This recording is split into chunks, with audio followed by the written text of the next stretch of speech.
Professor Jeffrey Seidman, who teaches courses on climate solutions at Vassar College. So welcome, Professor Seidman. We're looking forward to your discussion and your topic, and then followed by Q&A and discussion. If people have questions, please feel free to put them in the chat, and that way we can keep track of the questions and make sure that we get to them all. Hey, Professor Seidman. thanks so much for having me. I'm a member of the Sierra Club for the last 25 years or so, not a meetings attending member. There are a lot of silent members, but joined long ago just because support what the Sierra Club does. And so the way I got to be here tonight, so first of all, I teach at Vassar College. My home department is nothing to do with the environment. It is philosophy, which is not nothing to do with the environment, but it's not environmental science or environmental studies or anything like that. But in the last several years, I have been teaching courses. We have a multidisciplinary environmental studies department. Excuse me. Stuck in my throat. And so I've been teaching courses on climate solutions as my way of trying to do something from my current perch. And so a couple of years ago, I got word just through the grapevine that in my town, the town of Poughkeepsie, excuse me, that a battery energy storage system, a grid scale battery, I'll talk about what that is in a few minutes, had been proposed by a developer to be located in the town. And people were up in arms about it. If you Google grid scale lithium ion battery or BESS, you will see really alarming images of fires, and you will see lists of toxic chemicals that are in those fires. And so people, doing their own research, as people say, were hitting upon this stuff, and this feels to many people like a risk to the health and safety of their families, and they didn't want it here. And because, though, I teach these courses in environmental studies on climate solutions and in particular on the energy system, I understood on the one hand the role that batteries can play in the energy system, and in particular the way they are absolutely necessary in ways that I'll explain to decarbonizing an energy system. If we want to move to an energy system that is not based on fossil fuels and based on renewables, batteries play an ineliminable key role. But I also knew enough to know that the concerns of fire risk and environmental risk and health risk were grossly, grossly overblown. That these things, nothing is with zero risk, but that these things are far safer than many technologies that we accept in our daily life every single day, and they are new, and so they strike people. The sensational news stories make the headlines, but so I thought the moratorium was a bad idea.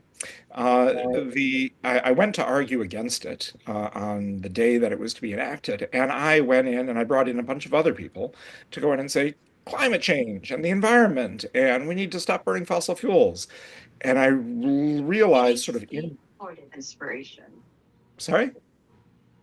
Oh, I thought I heard someone say something. I'm sorry. Um, so I realized in real time, like watching both board members' faces and people, other community members in the audience faces, that this was a mistake. There was a section of the audience and members of the board for whom I had coded this. Like they weren't sure what they thought of batteries before this, but afterwards, as soon as I spoke, they were like, "Oh, this is something those tree hugging, granola chewing hippies like. I'm against it." And then there were people who really do care about climate change, and who I knew some of them on the board. But it was also really evident that for them, abstract, seemingly abstract global concerns like climate change were going to be trumped every day of the week by much more concrete local fears about fire safety and local environmental degradation. And so, even for them, this was not a winning message.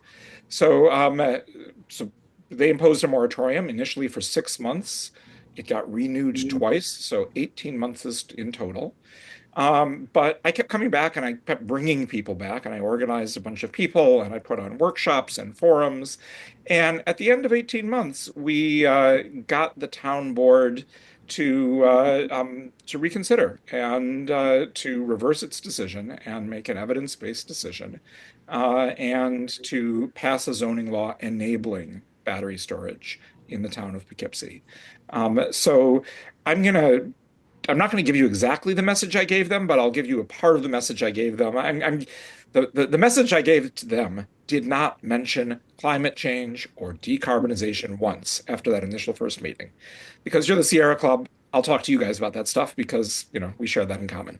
But I'm going to give you something of the messaging I gave them, as well as like why we who, do care about this stuff should also therefore care about batteries.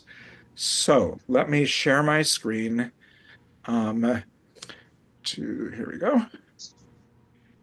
Okay. Can everyone see my screen, my slides? Okay. Mhm. And let me move over all the Zoom stuff that's blocking my own view of it, so that I can see my own slides. All right. Um, So I'm going to give a talk specific to our energy geography in the Hudson Valley, but a lot of it generalizes. Some of it doesn't, but it's a more specific version of a more general theme. Um, so let's see if this works. All right, there we go. Okay, so first of all, when I talk about batteries, I'm talking about what I like to call just grid scale batteries, or in the slide, utility scale batteries. But you'll often see them called BESS, BESS, battery energy storage systems. They are what you see on the right. They are in these big containers that look like shipping containers. They're not quite. Um, and they can come in different ways. One way is they can be co-located with, say, a solar farm or a wind farm, so that in the daytime when the solar farm is generating power, they soak up some of that energy and then release it into the grid after the sun has gone down. That's really important, and actually I'll talk about it in a second, but that's not for the the use case I'm going to talk about. I'm going to talk about the use case where they are standing on their own, not physically located next to any renewable or other resource, but almost always next to a high voltage transmission line, and an electrical substation. And I'll explain why in a moment. But I put them up here on a slide next to much, much smaller residential and commercial scale batteries like you might use to back up your home or business. And the important thing to know is that all three of these are essentially the same thing. They are made of the very same battery cells. Those are the fundamental units, just assembled together in smaller or bigger assemblages. And in the case of the really big ones, they've got some HVAC equipment wrapped around them to keep them cool, and fancy battery monitoring software systems and monitors. But it's basic, they're the same cells that are in the much smaller things. And for that matter, they are more or less the same cells that we all carry around in our cell phones, in our pockets, and in our laptops, and in our myriad other devices. Uh, so before I get to that next slide, so why are we all of a sudden, it feels like, talking about deploying these at this really big scale? Like, Tesla Powerwalls have been around for a while. Cell phones have been around for a while. Before that, it was camcorders. So why only now are we talking about these very, very large deployments? We'll start with price. Uh, these things have been now for decades plummeting in price in a remarkably consistent way. 10 years ago, they were about $750 for a kilowatt hour. Today, they're about $78 a kilowatt hour. And they are expected, we understand why the price is falling. I'll come to that. And so they are expected to continue falling in price for decades to come, at the same steep rate. And we understand why this is true. The reason is that battery cells, those fundamental units, um, are like computer chips. We manufacture them in factories over and over and over and over again. And with computer chips, you probably are familiar with Moore's law. It means every couple of years we pack basically twice as many transistors onto a chip.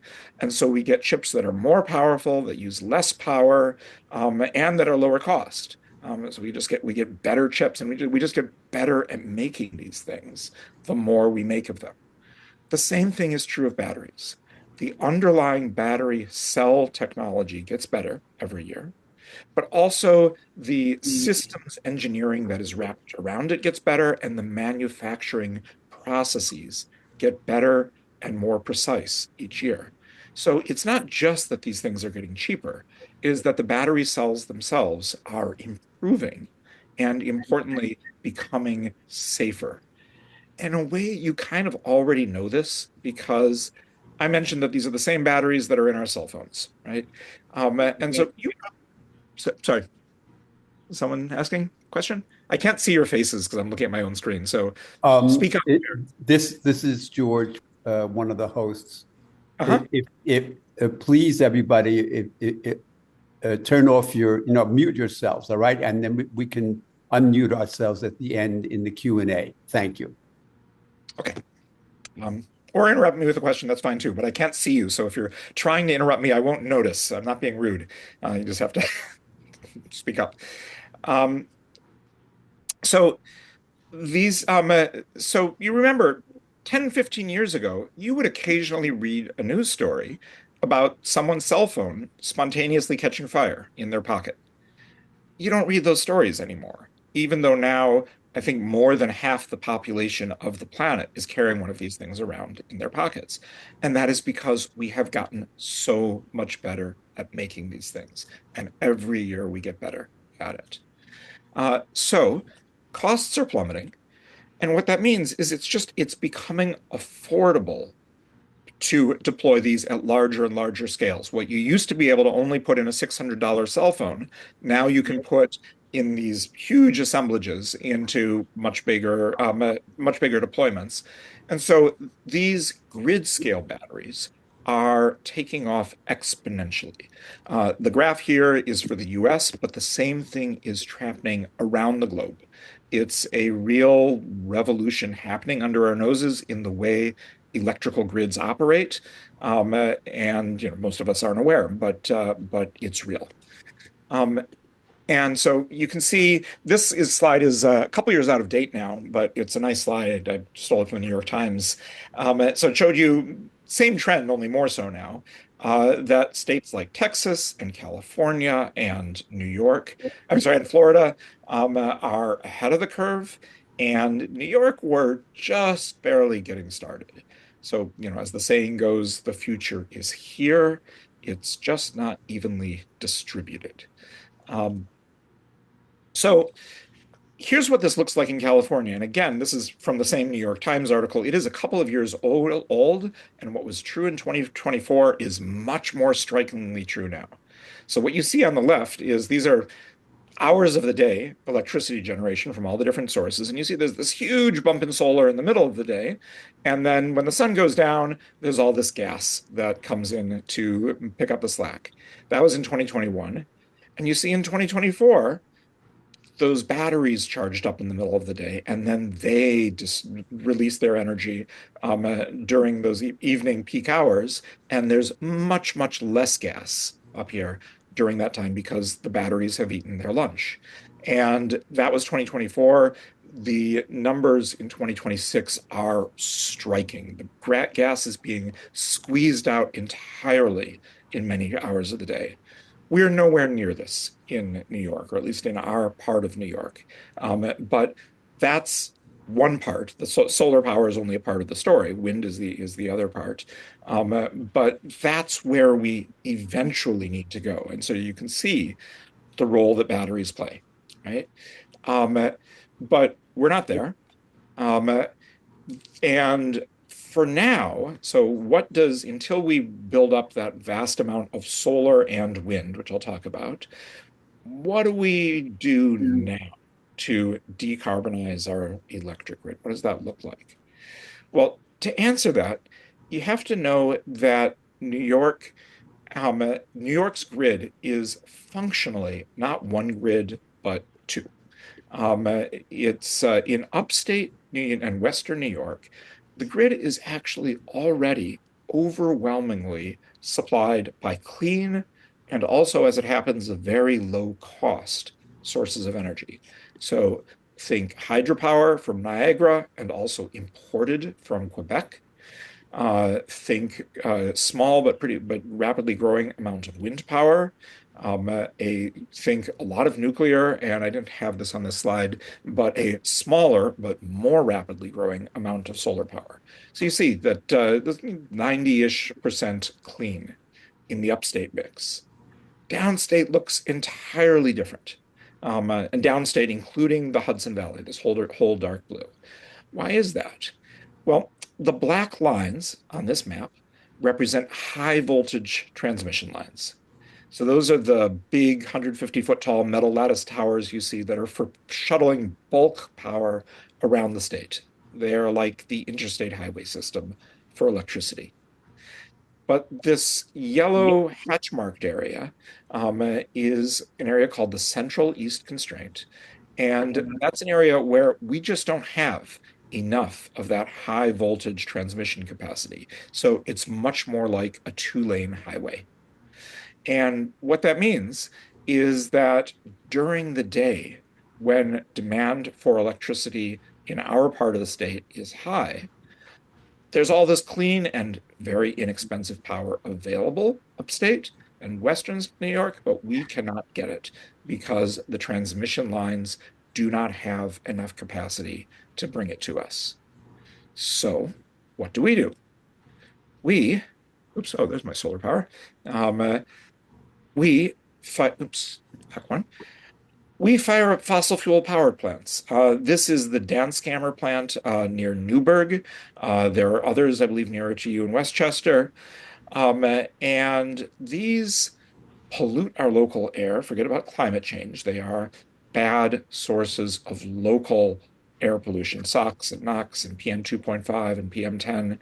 But they're also just very expensive to operate compared to that cheap power and clean power that is available upstate.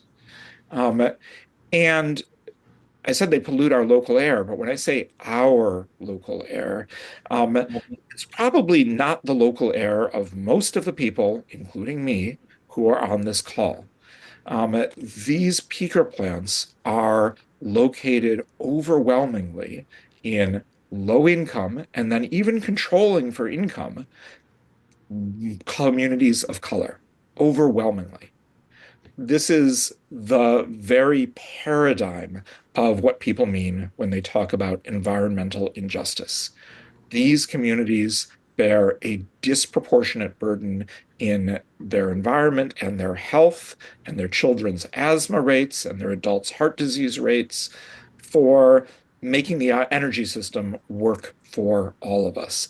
And I can't zoom in on this picture, but if you zoomed into, this just looks like, oh, they're all across New York, but they're not. They're not in Manhattan for the most part. They are in poor communities of color in the Bronx, in Queens, in Long Island. So no matter what scale you zoom into, what you see is overwhelmingly, these are where the most marginalized, most vulnerable people live.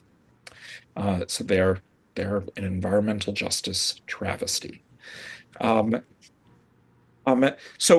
batteries, how do they help? They provide an alternative in the very near term because in contrast to new transmission lines, which are great and we need them, but they take decades or more to build. The Champlain Hudson Power Express, which just came online, was 23 years from when it was first proposed, right?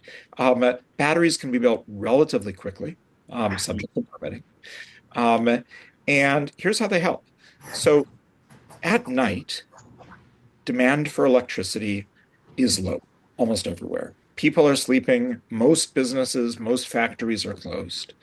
And so these high voltage transmission lines, including these ones at the Central East Constraint, which are congested during the daytime, they're empty, or not empty, but they have lots of spare capacity. So what we can do is place batteries along these high voltage transmission lines up and down the Hudson Valley, into the city, into Long Island. And then overnight, when those high voltage transmission lines are empty, we charge them up with that hydropower, with wind power, which blows most during the night, with the clean power from upstate. And then during the day, when demand for electricity is high and those transmission lines are congested, instead of firing up those peaker plants and polluting those neighborhoods, we discharge those batteries into our local distribution grid. So we get cleaner air and cheaper power. That's how batteries, that's a positive story of like batteries helping us move forward towards less fossil fuels, towards decarbonization. But actually, right now, we are in danger of moving backwards. I'm not just talking about the governor's rollback of the climate law, but right now, demand for electricity is rising, right? It's been for the last 20 years or so, demand for electricity was almost flat in New York and across the state, mostly because of efficiency gains, LED light bulbs, and more efficient appliances, and so on. But in the last couple of years, demand has started to rise quickly. And you might think of AI data centers and all of that, and that will be a real contributor. But quite apart from that, and this graph was made before those were quite such a big thing on the horizon, good things, electric vehicles, building electrification so that we're using electric heat pumps instead of burning fossil fuels in our basements, are raising demand. And in particular, what matters is not the overall level of demand, but peak demand, the demand at the peak hour of the peak day of the year. And the reason that matters is because the way our electrical grid works, we need to size it for that very peak hour. We need to size it for that one day, not even in a year, but in a decade, when it's 105 or maybe in the future soon 110 degrees across large swaths of the state. Because if we don't, then there will be blackouts at the worst possible time, at the time when they would be genuinely dangerous for many people. So sizing the grid, that means we need to have enough generation capacity to meet that peak hour. We need to have enough high voltage transmission capacity to bring the power from the generators. And we have to have enough low voltage distribution capacity to bring it to our local homes and businesses. And so NYISO is the New York Independent System Operator. They run the electrical grid, and they are the ones who are in charge of maintaining its safety and reliability. And what they say is just in part because the grid is getting old and because because these peaker plants are getting old, in part because of rising peak demand hours, we are in danger of blackouts within a few years, of not having enough supply to meet demand. And what we need, they say, in order to do that, is more what they call firm or dispatchable supply of generation. What does that mean? Well, the default thing that means is more fossil fuel generation, supply that you can turn on whenever you want it, that's not weather dependent like the sun or the wind. And if we don't have that, so that there is new dispatchable generation, then we're in risk of blackouts. So what they're talking about is building more fossil fuel infrastructure, new pipelines to supply new gas plants. And once you build it, it is very, very hard. It has a lifespan of 50 years on average, sometimes more. Some of our operating plants are 70 years old. And so the economic logic, once it's built, makes it very, very hard not to have it sort of locked in there long past the time when the state was supposed to decarbonize and meet its climate goals. And not only that, but meeting that growing peak demand it's supposed to double by 2040, in that graph that I showed you, would just be tremendously expensive. Think about doubling everything you see on this diagram, right? Every electrical substation, every transmission line, every transformer. Huge, huge cost to all of us, and that means to ratepayers. And the way that works out politically is then people say, "Oh, it's because of renewables, and we can't take climate action." And it's false, but that is the narrative to which rising rates lend themselves. But there's an alternative. Batteries help with this because, oh, sorry, I'll just say, and it's grid upgrades that are raising electricity bills across the country already. There are studies showing that that is the primary driver of increasing electric grids. So batteries do this magical thing. They allow us to get more out of the grid infrastructure and even the generation power plants that we've already built instead of building more. So remember, I said we have to build all this stuff to meet peak demand. So think about, building a parking lot to be big enough for Black Friday shopping, that 1 hour of the year or 1 day of the year. Most of the time, the vast majority of it is sitting grossly underutilized. Nationally, our grid is utilized at a rate of less than 50%. Most of the time, it's on average 50% empty, right? But batteries change that equation. If you put batteries, as I was saying before, at the transmission substations, also at the distribution substations, also next to the generation, then during those times, which is most of the day and most of the year, when those things are not operating at full capacity, you charge up those batteries. And then during those peak hours, you discharge the batteries into that local distribution grid. And maybe you have to upgrade some of those local poles and wires, although there are ways to use batteries to do less of that as well. I won't have time to talk about it. But you don't have to upgrade or nearly as much. You don't have to build more power stations. You don't have to build more high voltage transmission lines. You just use them at the times when they are currently underutilized. And that doesn't just not raise electricity rates, that actually helps lower electricity rates for everyone. I'm just looking at the time. Okay, we're okay. And it helps avoid power outages. And in fact, that's exactly what's happened in Texas. Texas has built a boatload of batteries very, very quickly. And according to their grid operator, this is not some environmental organization. This is the equivalent of the New York ISO. It's called ERCOT. And in 1 year, they built enough batteries, and they attribute it to this, to reduce the risk of brownouts and blackouts from 12% to 1%, according to ERCOT. So takeaways so far. There is no way to decarbonize the grid anywhere, but especially in the Hudson Valley, because of the way our grid is islanded, without deploying massive amounts of batteries. NYSERDA's plan calls for 6,000 megawatts by 2030, more by 2035.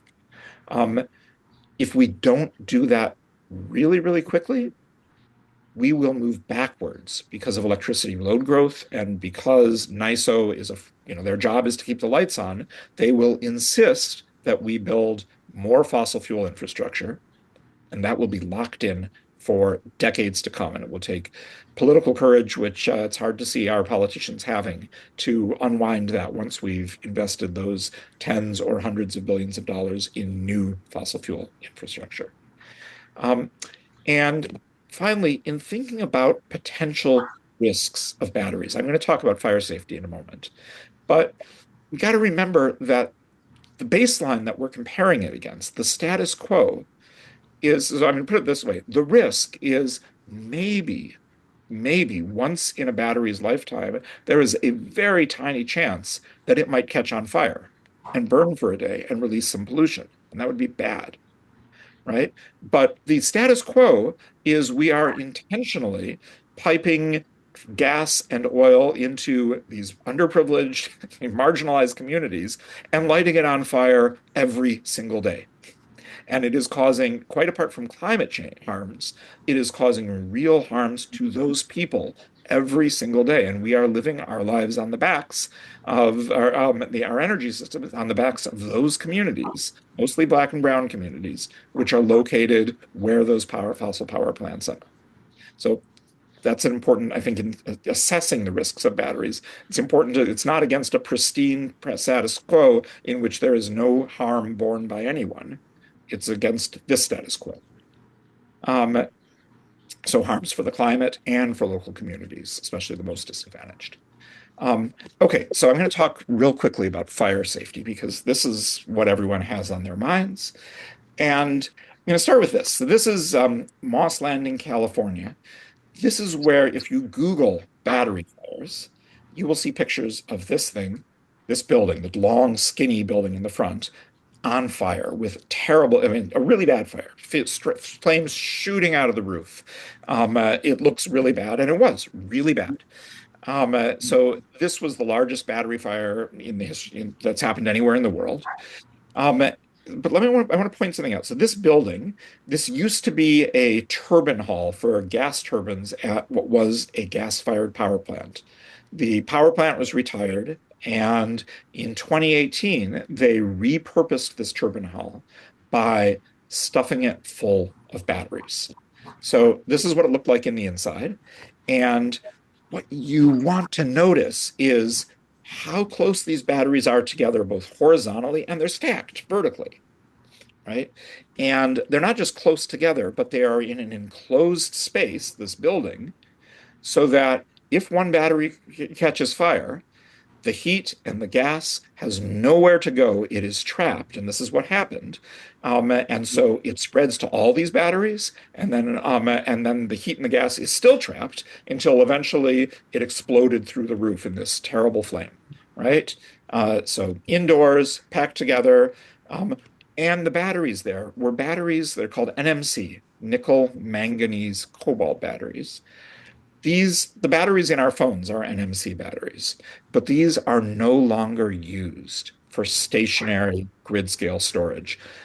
We use now what are called lithium iron phosphate batteries, which are a little less energy dense, but they are much less likely to catch fire, and they don't have these heavy metals like nickel and manganese and cobalt, which are toxic if they're burned and if you don't want to breathe them. So the thing to know about the Moss Landing battery is fire. That battery installation was globally unique, not just in the US, but globally. And it could not be built today because it violates every single fire code almost anywhere. And New York's fire code is now the most advanced in the US. We had 3 battery fires in 2023. The governor convened a fire safety working group in which they brought in experts from all over the country, people at the very top of their fields, and they made these proposed changes to the New York Fire Code, which have now been implemented. And so every battery site in the state has to abide by these. And these are the most advanced in the US. And there are lots of things. I'm not going to go through them. I can answer questions about them later.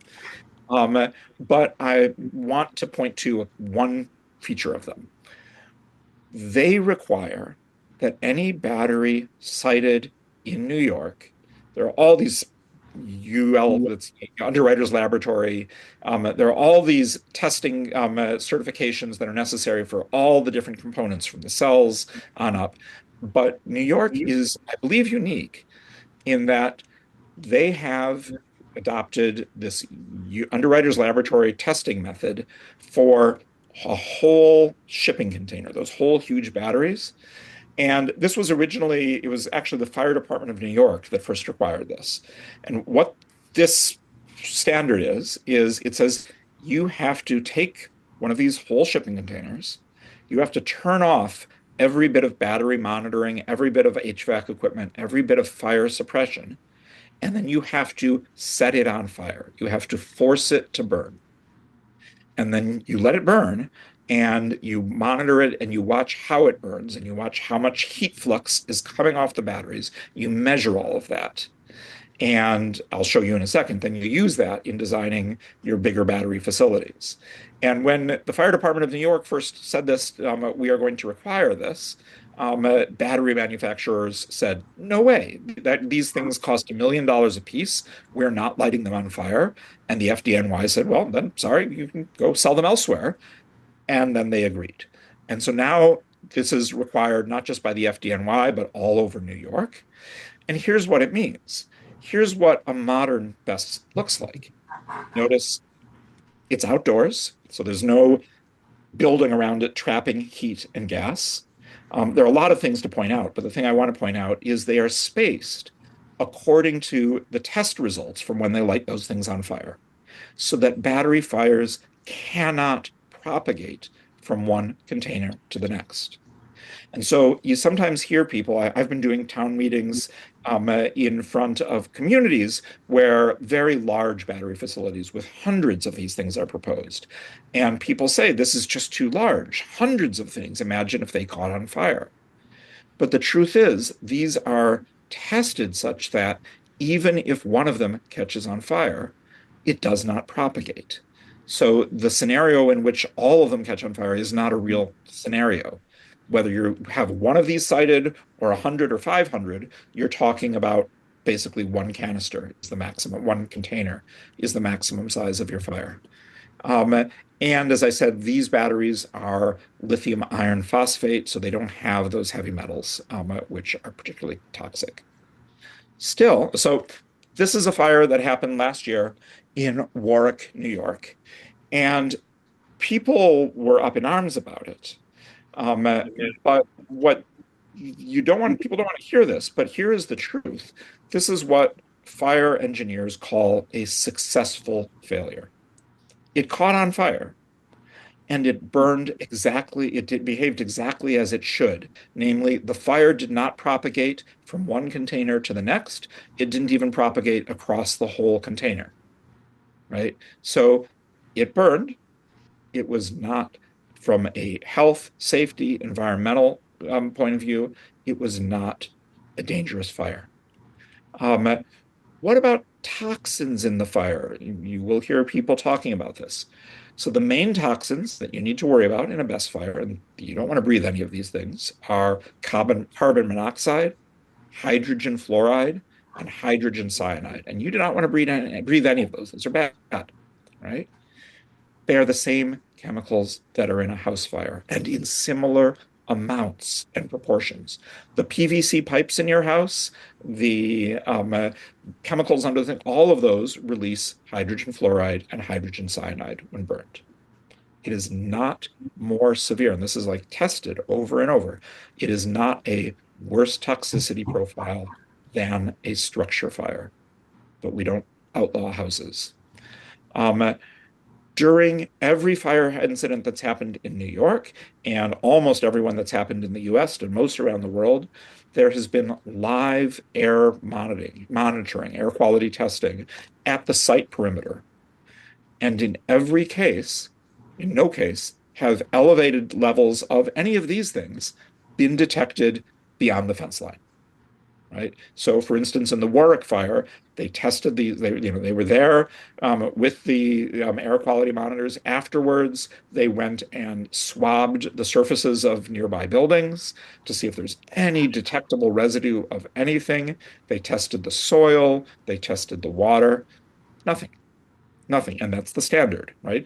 Moss Landing is the one possible exception to that. And that, again, is a globally unique thing that couldn't be built today. So again, immediately after the fire incident, rigorous testing of surrounding environment.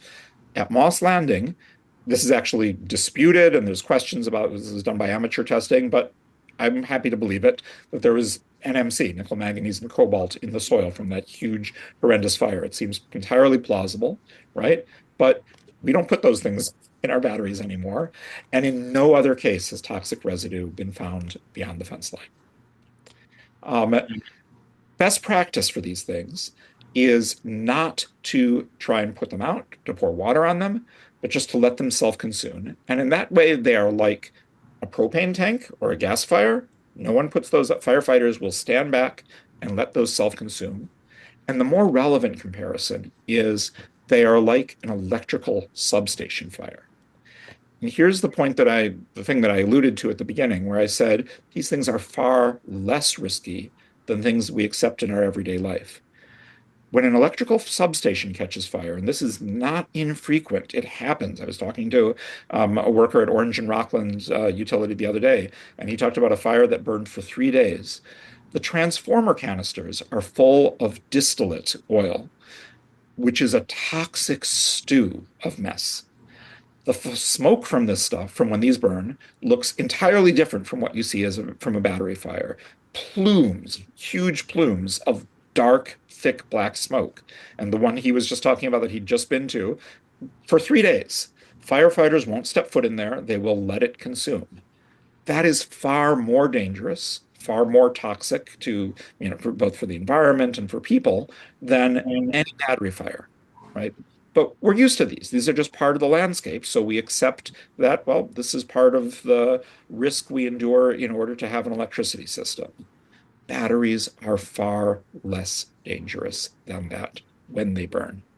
But grid batteries are new to people's experience. And so when they catch on fire, it catches headlines. But what I just said, they're less dangerous than other infrastructure that we accept and depend on. Okay, how did I do on time? A little over what I meant to be. I'm going to stop sharing my screen. Can you all see me now, or you can see me, right? Yes. Okay, hi, happy to take questions. I'll start, And- Professor. Your scenario about putting BESS alongside the transmission lines and Yes. charging at night and releasing during the day is a great one, and I agree with. I'm an electronics engineer, but also co-chair of my environmental council for Terrytown here, and we recently passed a zoning ordinance allowing BESS in our village, and there is a proposed installation going on. Good for you. Yeah, and but it's a commercial installation, and my understanding is there's nothing constraining the operator from just buying whatever the cheapest power is at any given time when they want to charge their batteries, and then sell that power later on. That's correct. Is there any way we can coerce them or require them to buy power basically RECs from renewable energy rather than whatever the cheapest power happens to be? Not that I know. However, and so it's a really good question, first of all, and good job getting that through in your town. It's really valuable. What is a happy accident, but true nonetheless, is that basically there is a one-to-one correlation between price and what I'll call cleanness or carbon, the amount of carbon in an electron in of power. So it's absolutely true. I mean, like some power, there's the very cheapest stuff is renewables, and including hydro, nuclear maybe, but even among gas power, right, there are different kinds of gas-powered power plants, right? Peaker plants, what I was describing before, those are plants that are designed only to come on a few hours of the day. Those are very expensive to run because they are very inefficient, right? So the trade-off is they are low capital cost to build. They're basically a jet engine, more or less, strapped to the floor. So basically the same technology. And so they're pretty cheap to build, but they're very expensive to operate because they have very low efficiencies. So what that means is they're expensive to operate because you're burning up to twice as much fuel to produce the same amount of power as, by contrast, a very efficient, what's called a combined cycle gas turbine plant. Those are much more expensive to build, right? And so they're meant to operate many, many more hours of the year, but they use much less fuel. And they are both from a pollution perspective and from a carbon perspective, they use less, they emit less. And so basically, whenever you go cheaper, even if you're staying within the category of fossil fuels, when you take power from a combined cycle gas plant and burn it in and put it and charge a battery and then put that into the grid instead of firing up a peaker plant, you are doing a good thing from the perspective of reducing pollution, local air pollution, and reducing carbon. When you take power from solar or wind, even better. And what batteries do, like you put the batteries on the grid, the battery operators are just going to, they're just going to buy the cheapest power they can find, and they're not discriminating. But that makes it economical to build more solar locally, wind more upstate when you can have it, because it can be absorbed in the time it's produced and then sold at this high. So over time, even the most rapacious, environmentally unconcerned battery operator will initially be giving us cleaner power, and then will be enabling and making economically viable the build out of much more renewable power. That make sense? Does that answer the question? Yeah, more or less. I think it's a good idea if these best plants, the best systems are co-located with renewable generation. But if they're not, at least that cheaper power during the evening will probably come from renewables. So as long as you can get it to your area. Yeah. Especially in the Hudson Valley, the co-location is great, but in the Hudson Valley, we're not going to have wind power in the Hudson Valley. The wind speed isn't high enough. We should have offshore wind, but the president is not letting that happen. And so we need wind power from upstate. And the only way that's going to work for the next 10, 15 years until we've built a lot more transmission is with batteries that are not co-located with the wind, but that are located here so that the power can get past that transmission constraint in the night and then be here. So the co-location is good, but the standalone batteries play a different and complementary and necessary role in decarbonizing the grid. I won't call on people. I'll let you guys figure out who to. Marilyn, go ahead. You have your hand up.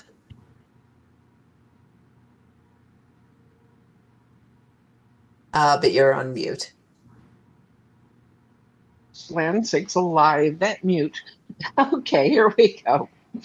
Many of us in Sierra Club and other places have concerns about nuclear power, and you seem very, I don't know, I'm going to say blithely, considering it as an alternative or as a way to store battery. My question is to fuel your batteries. My question is, if you take nuclear out of the equation, what does that do to battery storage? So battery storage is a boon for whatever low-cost energy there is. And the very lowest cost energy there is are renewables. Cheaper than nuclear, cheaper, wind, sun, and hydropower in New York also. So in terms of nuclear, I am not at all for building more nuclear in New York, not because I'm opposed to nuclear, I'm not, but because it's tremendously expensive and we need and slow. And frankly, we need to and can decarbonize the grid cheaply so that people don't revolt, right? And rightly revolt, and quickly because, we're racing against climate change. And so I am in no way in favor of building more nuclear in New York. But for the same reason, I am in no way in favor of shutting down nuclear in New York until we have driven every bit of fossil fuel out of the system. Then let's talk about whether we can replace nuclear with wind and with sun. And I'm all for that conversation when the time comes, but we're not there yet. And shutting down nuclear power now just just by definition means we are building renewables as fast as the system will allow right now. It's the system where that means permitting and transmission capacity. And so we're not going to build it faster. So if we were to take a bunch of nuclear that is existing off the system right now, we are building renewables as fast as we can, then gas is going to take up that slack and it's going to be locked in. So I'm Well, not. yeah, this is not a place for a Yeah, debate you're right. about It's a that. different conversation. But what I would Not like to relevant to the battery say, conversation. what I would like to say is that there are many experts who do not agree with that assessment. I'm certainly not an expert, but there are those who say we could move to renewables and we could get away with eliminate nuclear. So it's an ongoing discussion in my mind. Sure. I don't need for batteries. Batteries are batteries are good with whatever you got, and they do batteries. But put it this way, I mean, renewables, but wind and sun in particular, they're variable, right? They depend on the weather, they depend on the sun, and so there is no way to make a renewable-based grid without batteries. So leave it at that. And then whether nuclear, what roles nuclear should be in the equation, further question. Yep. Thank you. Michael. Yes, what have you heard about these iron air batteries that are from Form Energy? Yeah, they're awesome. Yeah. But they play a different and complementary role to lithium-ion batteries. So the iron or air batteries are batteries. So a lithium-ion battery, the kind I've been talking about, they have a duration on average, depends how you set them up, but what's usually economical is to run them to store about 4 hours worth of energy, maybe 6 at the very outside, sometimes 8. Iron air batteries are to store 100 hours of energy. So you use them on an entirely different cycle. You're not using them for daily storage. You're using them for seasonal storage, or for periods of weeks when you might have less wind, for instance. And importantly, they are very much less dense than lithium-ion batteries. So the same amount of storage takes many times more land. And so they are unlikely to be economical in a Westchester County, let alone in New York City, where land is valuable and scarce. They are likely to be valuable in upstate New York, and this is one thing people talk about as an alternative to nuclear, like the role that nuclear is supposed to play is could we do it with long duration energy storage, like iron air batteries? Maybe. It's exciting. The other thing to say about it is Form Energy is ramping up production capacity as fast as it can, but it is oversubscribed for years to come. Like there's more demand than it has factory capacity to produce, and that will be true for many more years. So again, this is even if you thought that iron air batteries could do what lithium ion can, which they really don't, they're not a solution in the time frame that we need. Now, I had also heard that I guess Ford and General Motors, because of the downturn in EVs, are looking at using a lot of the battery technologies they've learned and applying to stationary batteries for the grid. Yep, yep. They're using lithium iron phosphate batteries, just the kind that I talked about. That's what they're producing. All right, thank you. Yay, Jacqueline.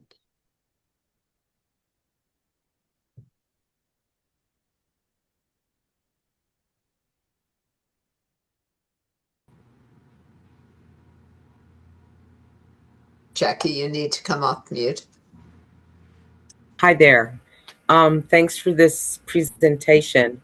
I was wondering how you might feel about sand batteries. I hear there's some community in Finland, maybe, Mhm. that's doing their battery storage with sand containment.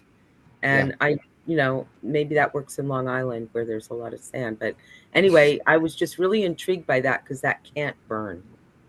It Yeah. can't So catch on sand fire. batteries, so those are thermal batteries. They are for storing heat, not electricity. So Well, in Finland, that works great because, first of all, they have long cold winters and they have district heating systems. So they have also long summer days. So they store up energy in the sun in the summer. They heat up the sand and then they draw heat out of it for their district heating systems to heat their homes. It's great. And there are places where we could probably do something like that here. I mean, actually, there are places where we are doing something like that here, not with sand, but with other thermal storage things. But it's different from storing electricity. okay. Thank you. Interesting. Sarah. Thanks. And this has been incredibly helpful, clarifying presentation, so I appreciate it. Sarah. I'm sorry, were you talking to me? This Sarah? Okay.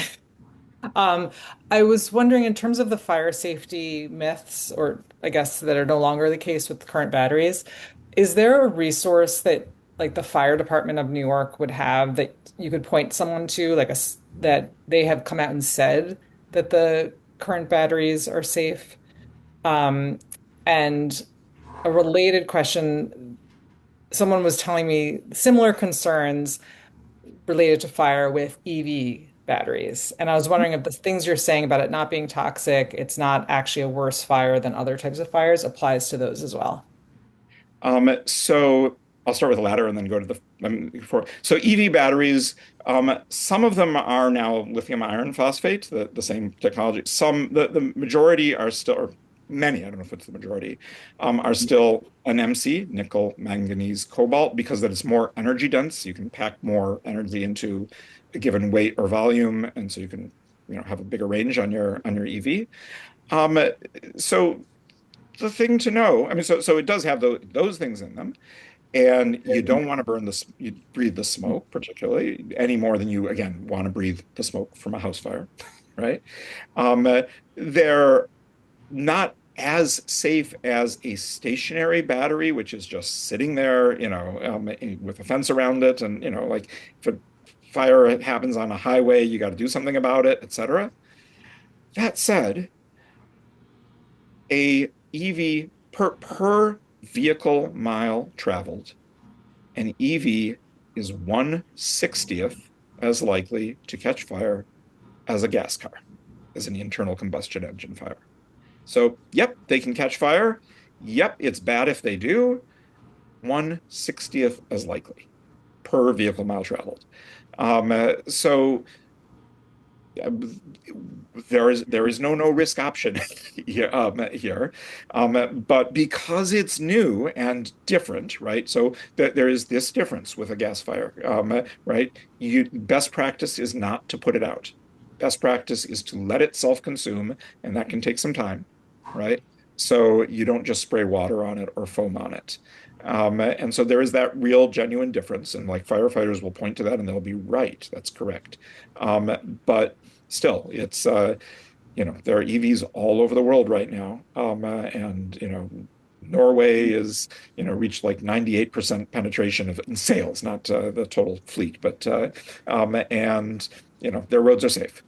In terms of your question about resources, so there are several sets of resources. None is perfect, but the governor's fire safety working group, which put together the recommendations that went into our state energy state fire code, they did a study of the three fires that happened in 2023. So there's a lot there.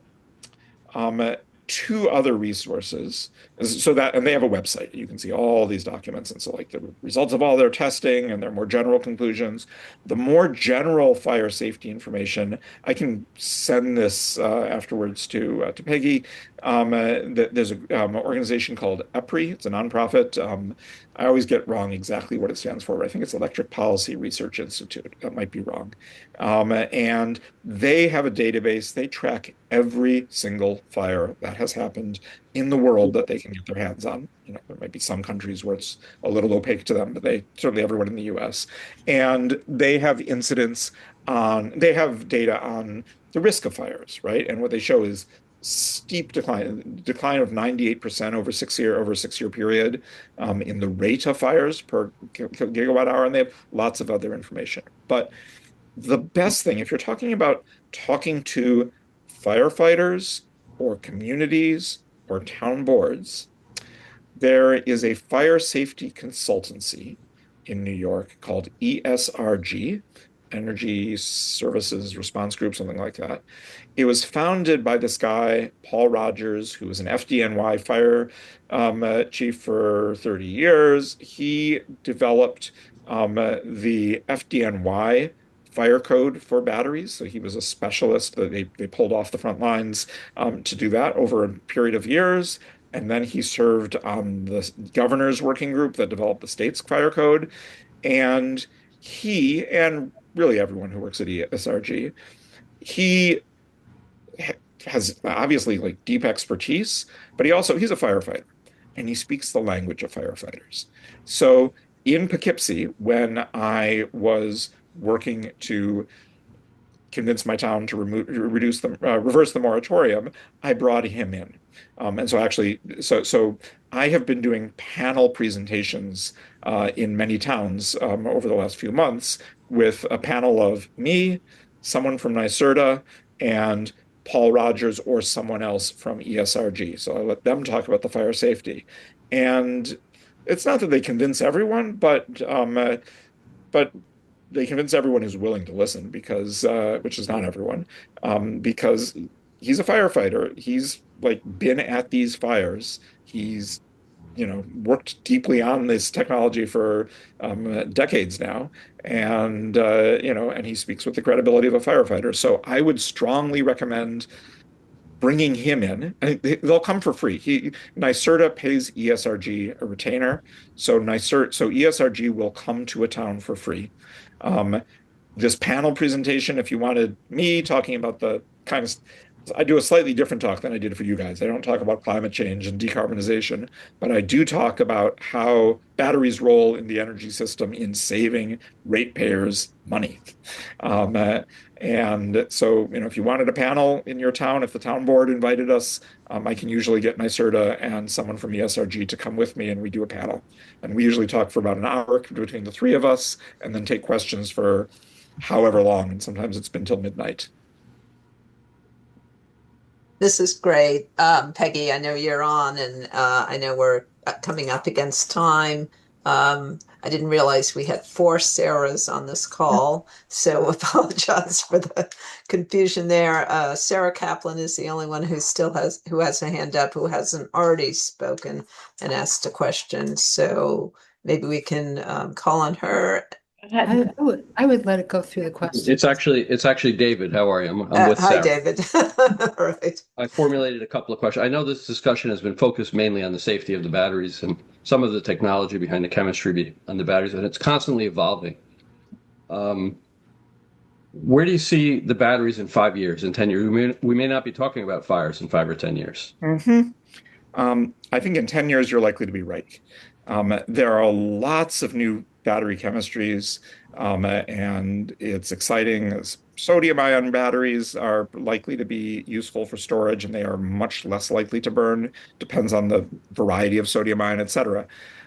But so, I can't prognosticate except to say I think it's going in good and exciting directions.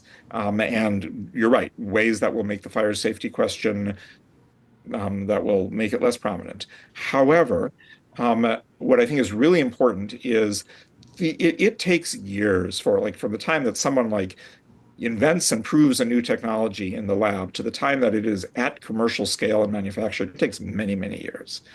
And we are in a race, as far as I'm concerned, against atmospheric physics and also just against the local air pollution that we are pouring into these communities every day. So it would be a mistake to say, oh, we're going to wait 10 years from now, the perfect technology is going to be here, and then there won't be any opposition. And I think that would be a real mistake, in part because there will be additional fossil fuel infrastructure lock-in if we don't, Which, yes. If we don't move quickly on these batteries now. Which leads to my next question is, are these battery stations flexible enough to adapt to new battery technology as it arrives? And then how do we dispose of the older battery technology when that comes? Yeah, so these things, their lifetime, it depends on how frequently they're charged and discharged. But if you charge them and discharge them daily, which is typical use case, lifetime tend to be between 10 years, maybe 15, maybe 20 at the outside. The materials in these batteries are very, very valuable. So in contrast to, you take your plastic water bottle and you put it in the recycling bin, and odds are it's not recycled at all, or if it is, it's downcycled, right? Very, very different with these batteries. These are expensive minerals, and so they have an extremely high recycle rate, upwards of 95%. And the 5% is only like, someone's EV gets, or, your cell phone or whatever. It's still sitting in my cell phone. It's still sitting in my drawer from 10 years ago. And there's a huge recycling industry being stood up because it is cheaper to mine these minerals from old batteries than it is to mine them out of the ground, and environmentally better, obviously. So short answer is these things are highly recycled, and it is standard practice, and I believe it's actually included in the fire code.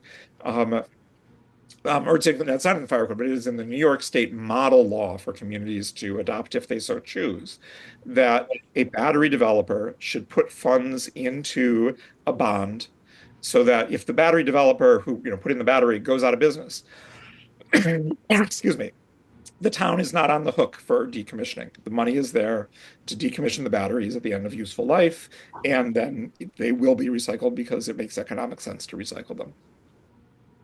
Thank you. Okay, Peggy, do you want to have any closing comments before we open it up to just any other topics? I'm sorry.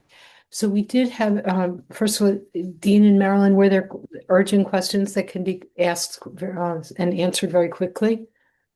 I only wanted to ask if the professor could comment on other storage systems like compressed air, but it's not important to the discussion. Okay. So there were a couple of other topics that we were And going to. Marilyn, I think also, right? Oh, Marilyn, did you have something that could be quickly answered? Maybe a short answer?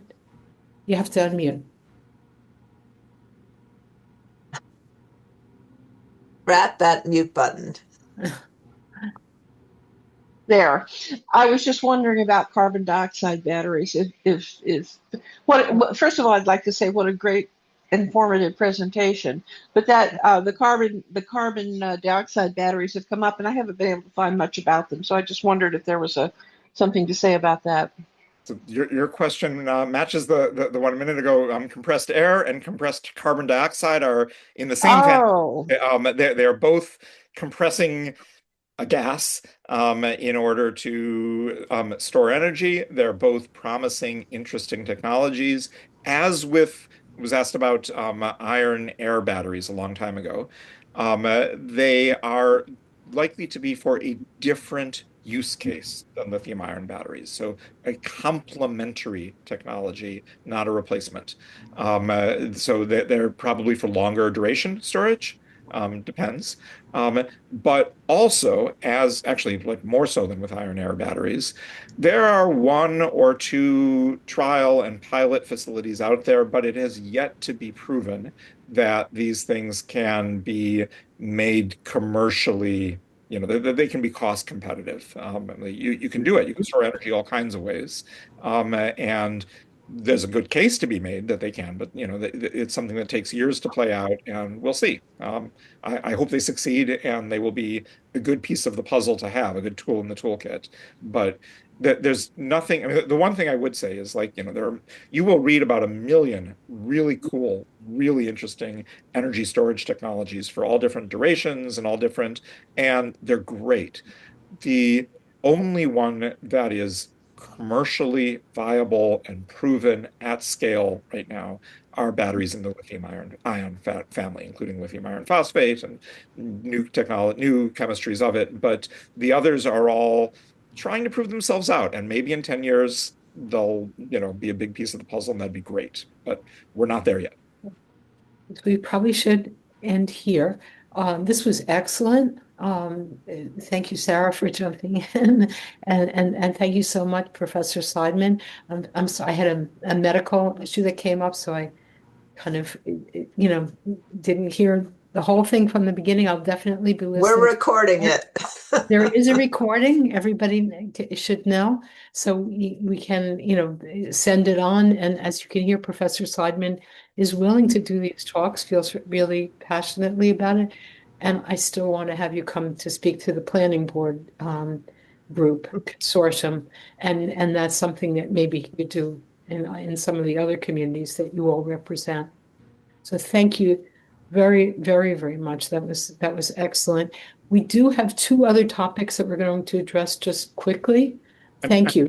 I'm going to take the opportunity. I'm going to log off if I may. Okay. Yes. Sorry not to stay for the rest, but thank you very much for having me and for listening and for such great questions. They were excellent, and I am happy to talk to other audiences or to do this panel with fire safety experts, and because the one thing I didn't say out loud but is really important is this plan. I said we could do this, right? It's a plan that it's in the power of local municipal governments, whether it happens or not. This is not something that we can just build a huge battery out in a cornfield somewhere far away from everyone and then the problem is solved. These batteries need to be widely distributed in order to play the roles that I'm talking about. They need to be in basically every community. And so whether we take this pathway towards decarbonizing the grid and getting rid of the peaker plants, it's not up to NYSERDA, it's not up to the state, it's up to one town after another. And so the battle is in your town boards. And so I urge all of you, if you were at all convinced by what I said, to look at what's going on in your town and then ask, can I know there are a lot of moratoria. Can I work to organize to maybe change some minds about this? Because that's the only way it's going to happen, is if local people in each municipality do that on the ground work. That is the roadblock to decarbonizing electricity in our part of the state. So you guys can be the troops on the lines, and I'll help however I can. Thank you so much. That was excellent. So I know, Dave, and we usually try to end by 8:15, but I don't know, I'm sure the rest of you felt too, that the questions were really important. David Rosen, I think, was going to say a few words. David, if you can keep it really short, an update about a data center in Orangetown in Rockland County. And maybe you can say a few words quickly also about the data center, the statewide data center moratorium, and then an update about what's next if you can keep it to, I don't know, can you do it in 5-6 minutes? Oh, sure. Yeah. Okay. Peggy, first of all, thank you again for inviting us here. I'm also here. Chris, I see, is on as well.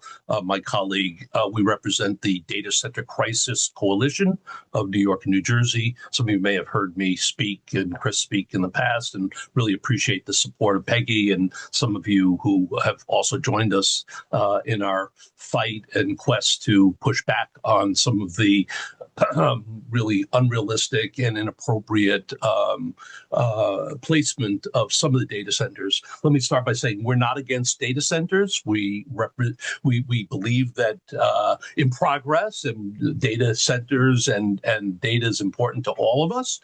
But we think that they should be properly placed, and there should be appropriate conditional uses relative to land use.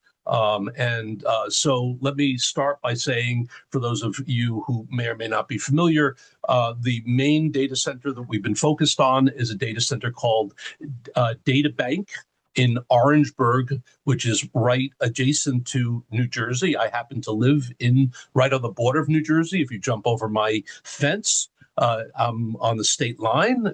You're in Orangeburg in Rockland County. About 4 or 5 years ago, a 33-acre property was acquired by DataBank, which is a Texas-based private equity, pretty typical, developer of data centers, and they very, very aggressively and quickly pushed through before any of us really were educated or really understood what this really meant or what we could do to fight against the development. A significant data center that at the time was about 156,000 square feet, plus additional equipment yards, etc., right next to Lake Tappan. Lake Tappan, for those of you who may or may not know about it, Lake Tappan is actually a drinking reservoir. It's owned by Veolia, and it serves hundreds of thousands of people as part of the Hackensack River reservoir group. So obviously it's a very environmentally sensitive area with many animals, bald eagles, and others. In any event, before we knew it, they got approval. The board for the first data center determined that from a SECRA standpoint, some of you may be familiar with, that it received a negative SECRA status. So effectively, they determined that there would be no environmental harm and did not have to do a full environmental impact study for the first data center. They had agreed even not to do a second data center without getting into a lot of detail, given our limited time. But because of the whole, as we all know, you can't pick up a newspaper today and not read about data centers and sort of the race for AI and data. They basically came back very quickly and decided they want to build a second data center, which was going to be a mirror image of the first one. And about a year and a half ago, basically came in front of the board and reapplied for a new application for what they call phase 2 of DataBank Orangeburg, which was again going to be another 156,000 square foot data center, a substation, etc. These data centers, the first one is a 20 megawatt data center. The second one was going to be another 20 megawatt data center as well. To make a long story short, Chris and I and many others, and some of whom are here, Jackie, thank you again for your continued support as well, have fought very strongly against this, and for a number of reasons, including the watershed impact that these data centers would have. They ultimately have reduced the proposed size of this data center, but we still believe that for many reasons, this data center should not be built. And so we continue to fight against it. With that as a background, some of you may be familiar with just recently, to again credit of some people here and other organizations that fought very strongly against these to sort of catch up with the regulations. The legislature, on a bipartisan basis, have now passed a moratorium bill for a year, just so that the studies and the experts can basically take a breather and basically give us some time to sort of figure out how we're going to catch up with the grid, how we're going to place these in proper places without disrupting wildlife, climate change, and of course, residential communities. And so that's now been passed. However, it now sits on the governor's desk. And obviously, everybody is very hopeful, or many are hopeful, that Governor Hochul will sign the bill. There's no guarantee that she will. But that is certainly our hope. Any large data center, if it's ultimately signed, would require, if it meets those criteria of greater than 20 megawatts, would be subject to a moratorium, and then effectively will have to ultimately have a phase-in period to basically, I believe the ultimate intention is that these data centers will basically become more be able to bring the resources and the electric more locally. Dave, can you bring us to kind of like the really like the 1 minute version of what's next for the local Sure. one? So as And it then, relates and to then the maybe put a link in the chat to the website so that they can Sure. get. Thank you, Peggy. So Yeah. the net of it is we'll see what happens with the state moratorium. On a local level, we continue to fight. We were hopeful that we would have a local moratorium, which is still under study in Orangetown. But even if it is ultimately agreed to, basically they've made it clear they do not intend to include any existing applications as part of the moratorium. We feel that's inappropriate and not realistic, and there's no legal reason that they wouldn't include it. The net of it is the Orangetown has announced that on July 8th, which happens to also be the week of Independence Week, they have basically organized the next planning board meeting on July 8th. It's Wednesday at 7 p.m.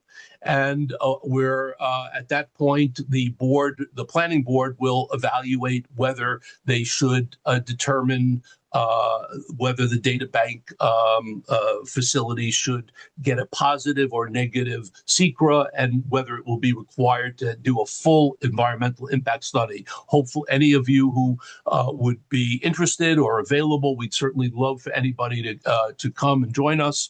I will put in the chat a link to the data center crisis datacentercrisis.org is our website, and there's a lot of information on there, and we welcome you to send us emails, And etc. basically, bottom line is also show up July 8th or write comments ahead of time to the planning board and maybe CC the town supervisor. And okay, and Dave is putting into the chat the website. And maybe put in also how to get in touch with you, although I'm sure that you can do it through the website. Okay, Marilyn, is Marilyn still here?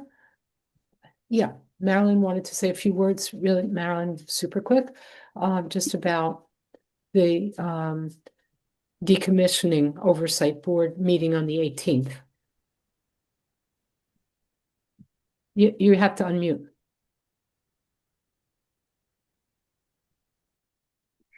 I have to unmute two different places. I'm sorry for the confusion. No problem. Before I do that, I want to say 30 seconds about the nuclear moratorium, which did not get passed in Albany. And Sierra Club is really walking its talk in regard to nuclear. Catherine Skopik from New York City, she spent the week there, along with a group of other volunteers who really made an impression on lobbyists. And while it didn't get passed, we're hoping that when it comes back, we have a much firmer foundation. The only thing I will say, since the nuclear moratorium failed, Hochul's plan for nuclear is in effect, and it's worse than anything you could imagine. It's going to cost us a lot of money. It's going to raise the rates, and it's going to build 5 new nuclear plants. So that's what it's doing. I'll leave it there. There's a lot in the news about it, and it's just really dreadful. So is there something you wanted people to come out to the commissioning board? What's the message for them to get across? Okay, that's the moratorium. The Indian Point Decommissioning Oversight Board is really the only thing we have left standing between the nuclear industry and us for Indian Point. The Nuclear Regulatory Commission has been decommissioned, and the industry is really running the show in a very aggressive way.